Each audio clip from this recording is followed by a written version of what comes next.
ಮೂಡ ಹಗರಣ ಕೇಸ್ಗೆ ಮತ್ತೊಂದು ಸ್ಫೋಟಕ ಟ್ವಿಸ್ಟ್ ಈಗ ಸಿಗ್ತಾ ಇದೆ. ದೂರುದಾರ ಸ್ನೇಹಮಯಿ ಕೃಷ್ಣ ಹೋರಾಟ ನಿಲ್ಲಿಸೋದಿಕ್ಕೆ ಹಣದ ಆಮಿಷ ಒಡ್ಡಲಾಯ್ತಾ? ಸ್ನೇಹಮಯಿ ಕೃಷ್ಣ ಮೇಲೆ ಒತ್ತಡ ಹಾಕಿದ್ರ?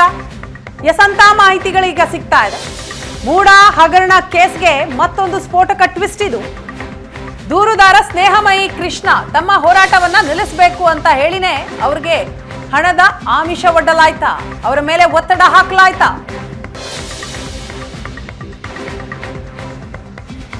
ಶ್ರೀನಿಧಿ ಹರ್ಷ ಎಂಬುವವರಿಂದ ಹಣದ ಆಮಿಷ ಅಂತೆ. ಸಿಎಂ ಪತ್ನಿ ಪಾರ್ವತಿ ಆಪ್ತ ಸಹಾಯಕನ ಹೆಸರಿನಲ್ಲಿ ಆಮಿಷ ಒಡ್ಡಲಾಗಿದೆ ಅಂತ ದೂರುದಾರ ಸ್ನೇಹಮಯಿ ಕೃಷ್ಣ ಏಷ್ಯಾನೆಟ್ ಸುವರ್ಣ ನ್ಯೂಸ್ಗೆ ಹೇಳಿದ್ದಾರೆ. ಡಿಸೆಂಬರ್ 15ರಂದು ಸ್ನೇಹಮಯಿ ಅವರ ನಿವಾಸಕ್ಕೆ ಶ್ರೀನಿಧಿ ಹಾಗೂ ಹರ್ಷ ಬಂದಿದ್ರಂತೆ. ಸ್ನೇಹಮಯಿ ಕೃಷ್ಣನ ಮಗನ ಬಳಿ ಡೀಲ್ ಬಗ್ಗೆ ಚರ್ಚೆ ಮಾಡಿದ್ರಂತೆ. ದೂರುದಾರ ಗಂಗರಾಜುಗೆ 3 ಕೋಟಿ ಕೊಟ್ಟಿದ್ದೀವಿ, 1.5 ಕೋಟಿ ನೀಡಿದ್ದ ಕುರಿತು ವಿಡಿಯೋ ಕೂಡ ತೋರಿಸಿದ್ದಾರೆ. ನೀವು ಹಣ ಪಡೆದು ಕೇಸ್ ವಾಪಸ್ ಪಡೀರಿ ಅಂತ ಒತ್ತಡ ಹಾಕಿದ್ರ. ಶ್ರೀನಿಧಿ ಹರ್ಷ ಅವರ ಆಫರ್ಗೆ ನನ್ನ ಮಗ ಒಪ್ಪಿಲ್ಲ ಅಂತ ಸ್ನೇಹಮಯಿ ಕೃಷ್ಣ ಹೇಳ್ತಾರೆ.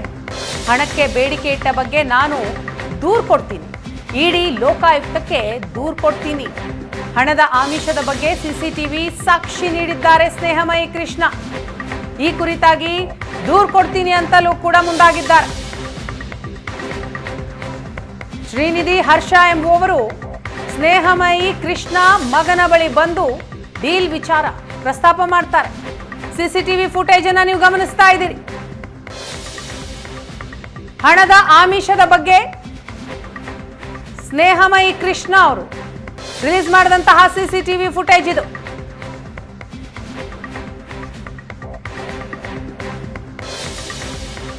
ಸ್ನೇಹಮಯಿ ಕೃಷ್ಣ ಮಗ ಬಂದು ಮಾತನಾಡ್ತಾರೆ.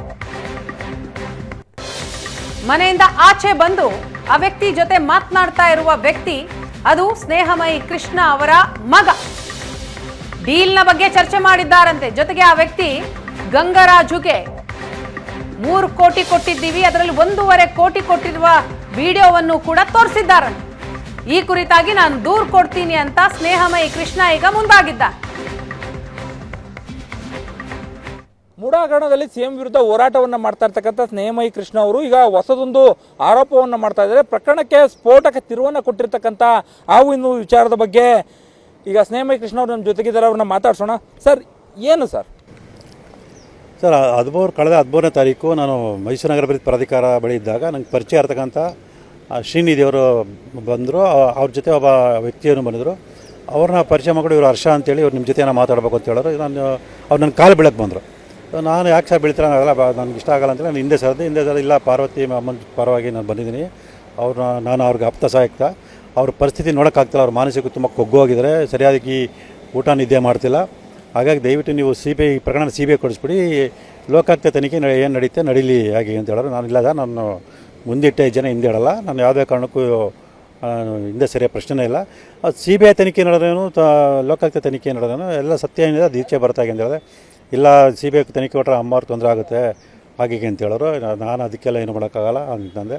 ಇಲ್ಲ ನೀವು ಎಷ್ಟು ದುಡ್ಡು ಹೇಳ್ತೀರಿ ಕೇಳಿ ನಾವು ದುಡ್ಡು ಕೊಡಿಸ್ಕೊಡ್ತೀನಿ ಹಾಗೆ ಅಂತ ಹೇಳೋರು. ನಾನು ಅದಕ್ಕೆಲ್ಲ ಇಷ್ಟಪಡೋನಲ್ಲ, ಅದು ನನಗೆ ಇಷ್ಟನೂ ಇಲ್ಲ, ನಾನು ತಗೊಳ್ಳೋದಿಲ್ಲ, ದುಡ್ಡು ತಗೊಳ್ಳಲ್ಲ, ನಾನು ಹೋರಾಟ ಮಾಡಬೇಕು, ಹೋರಾಟ ಮಾಡ್ತೀನಿ ಅಂತ ಹೇಳಿದೆ. ಇಲ್ಲ ಇದರಲ್ಲಿ ಅಮ್ಮ ಅವ್ರದ್ದು ಏನು ಪಾತ್ರ ಇಲ್ಲ, ಅವ್ರ ಅಮಾಯಕರು ಮಲ್ಲಿಕಾರ್ಜುನ ಸ್ವಾಮಿ, ದೇವರಾಜು, CT ಕುಮಾರ್ ಎಲ್ಲ ಸೇರಿಕೊಂಡು ಈ ಥರ ಅಮ್ಮನಿಗೆ ಈ ಥರ ಎಲ್ಲ ಅವ್ರ ಹೆಸರಲ್ಲಿ ಈ ಥರ ಮಾಡಿದ್ರೆ ಹಾಗೆ ಅಂತ ಹೇಳಿದ್ರು. ಸೊ ಆ ರೀತಿ ಇದ್ದರೆ ದೇವರಾಜು ಮೇಲೆ ಮತ್ತು CT ಕುಮಾರ್ ಮೇಲೆ ಪಾರ್ವತಿಯವರಿಗೆ ದೂರು ಕೊಡೋಕ್ಕೆ ಕೇಳಿ ಪೊಲೀಸ್ನವ್ರಿಗೆ.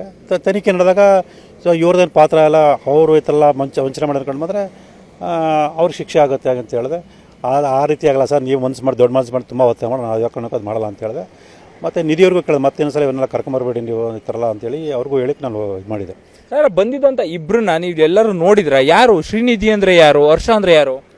ಸರ್, ವಿಜಯವಾಹಿನಿ ಮಾಲೀಕರು ಶ್ರೀನಿಧಿಯವರು ನನಗೆ ಹಲವಾರು ಶ್ರೀ ವಿಜಯವಾಹಿನಿ ಅವರು ಸುಮಾರು ವರ್ಷ ನನಗೆ ಪರಿಚಯ. ಆ ಪರಿಚಯದಲ್ಲಿ ನಾನು ಭೇಟಿ ಮಾಡಬೇಕು ಅಂದ್ರೆ ಆಗ ಹರ್ಷ ಅಂತ ಬಂದರು. ಅವ್ರ ನಿಜವಾದ ಅವ್ರ ಹೆಸರೇನು ಅವ್ರ ಏನು ನನಗೆ ಅದ್ರ ಬಗ್ಗೆ ಗೊತ್ತಿಲ್ಲ. ಅದಾದ ಮಾರನೇ ದಿವಸಕ್ಕೆ ಅಂದರೆ 14ನೇ ತಾರೀಕು ರಾತ್ರಿ ನನ್ನ ಮೇಲೆ ಈ ಥರ ಸುಳ್ಳು ಕೇಸ್ ದಾಖಲು ಮಾಡಿ ನನ್ನ ಬಂಧಿಸಬೇಕು ಅನ್ನೋ ಪ್ರಯತ್ನ ನಡೀತಿ ಅನ್ನೋಲ್ಲಿ ನಾನು ನನ್ನ ಸ್ವಿಚ್ ಆಫ್ ಮಾಡ್ಕೊಂಡು ನಾನು ಬೆಂಗಳೂರಿಗೆ ನಮ್ಮ ವಕೀಲರು ಭೇಟಿ ಮಾಡಿ ಬೆಂಗಳೂರಿಗೆ ಆ ಸಂದರ್ಭದಲ್ಲಿ 15ನೇ ತಾರೀಕು ಬೆಳಗ್ಗೆ 10:30 ಸುಮಾರಿಗೆ ನನ್ನ ಮನೆ ಹತ್ರ ಬಂದಂಥ ಶ್ರೀನಿಧಿ ಮತ್ತು ಹರ್ಷ ಅವರು ನನ್ನ ಮಗನ ಜೊತೆ ಮಾತಾಡಿ ಈ ಥರ ಪಾರ್ವತಿ ಅವ್ರ ಹತ್ರ ಅದೇ ರೀತಿ ಎಲ್ಲ ಮಾತಾಡಿ ನಿಮ್ಮ ತಾಯಿ ಜೊತೆ ಮಾತಾಡೋಕ್ಕೆ ಅವಕಾಶ ಮಾಡಿಕೊಡಿ, ನಿಮ್ಮ ತಾಯಿಗೆ ಕಾಲು ಬೀಳ್ತೀನಿ, ನಾನು ಕ್ಷಮೆ ಕೇಳ್ತೀನಿ ಪಾರ್ವತಿ ಅವ್ರ ಪರವಾಗಿ, ಇನ್ನೊಂದು ಕೋಟಿ ಅವ್ರು ಕೊಡಬೇಕಾಗಿದೆ, ನಿಮ್ಮ ಅಪ್ಪನಿಗೆ ಈ ಥರ ದುಡ್ಡು ಕೊಡ್ತೀವಿ, ನೀವು ನಿಮ್ಮ ಅಮ್ಮನ ಸೇರಿ ಈ ಥರ ನಿಮ್ಮ ಅಪ್ಪನ ಮೇಲೆ ಒತ್ತಡ ಹಾಕಿ ಹಾಗೆ ಅಂತೆಲ್ಲ ಹೇಳೋದು. ನಮ್ಮ ಮಗ ಅದಕ್ಕೆ ಒಪ್ಪಿಲ್ಲ, ಇಲ್ಲ ನಾವು ಅದಕ್ಕೆ ಇಷ್ಟಪಡೋದು, ನಮ್ಮ ಅಪ್ಪ ಅಂತ ಮೊದಲೇ ಕೇಳಲ್ಲ, ಅವ್ರು ಯಾರ ಮಾತು ಕೇಳಲ್ಲ, ನಾವು ಇಷ್ಟಪಡಲ್ಲ, ನಮ್ಮ ಅಮ್ಮನೂ ಕೂಡ ಅದಕ್ಕೆ ಇದು ಮಾಡಲ್ಲ, ನೀವು ಉಂಟು ನಿಮ್ಮ ಅಪ್ಪ ಉಂಟು ಹಾಗೆ ಅಂತ ಹೇಳಿದ್ಮೇಲೆ ಮಗನ ನಂಬರ್ ತೊಗೊಂಡೋಗಿದ್ದಾರೆ. ಮೊಬೈಲ್ ನಂಬರ್ ತೊಗೊಂಡೋಗಿ ಪದೇ ಸುಮಾರು ಫೋನ್ ಮಾಡಿ ನನ್ನ ಬಗ್ಗೆ ವಿಚಾರ ಮಾಡಿದ್ದಾರೆ. ಸೊ ಇದಿಷ್ಟು ಸ್ನೇಹಮಯಿ ಕೃಷ್ಣ ಅವರ ಮಾತಾಗಿರ್ತಕ್ಕಂಥದ್ದು. ಒಟ್ಟಾರೆಯಾಗಿ ಇಡೀ ಪ್ರಕರಣ ಏನಿದೆ, ಪ್ರಕರಣದಲ್ಲಿ ಅವರು ಹೋರಾಟವನ್ನು ಮುಂದುವರಿಸಬಾರ್ದು ಅನ್ನೋ ಕಾರಣಕ್ಕಾಗಿ ಅವರಿಗೆ ಹಣಕಾಸಿನ ಆಮಿಷವನ್ನು ಒಡ್ಡುವಂಥ ಕೆಲಸಗಳು ನಡೀತಾ ಇದೆ ಅನ್ನೋ ಒಂದು ಗಂಭೀರವಾದ ಆರೋಪವನ್ನು ಅವರು ಮಾಡ್ತಿದ್ದಾರೆ. ಕ್ಯಾಮ್ರಾ ಪರ್ಸನ್ ನವೀನ್ ಜೊತೆ ಮಧು ಎಂ ಚಿನ್ಕುರ್ಳಿ, ಏಷ್ಯಾನೆಟ್ ಸುವರ್ಣ ನ್ಯೂಸ್, ಮೈಸೂರು.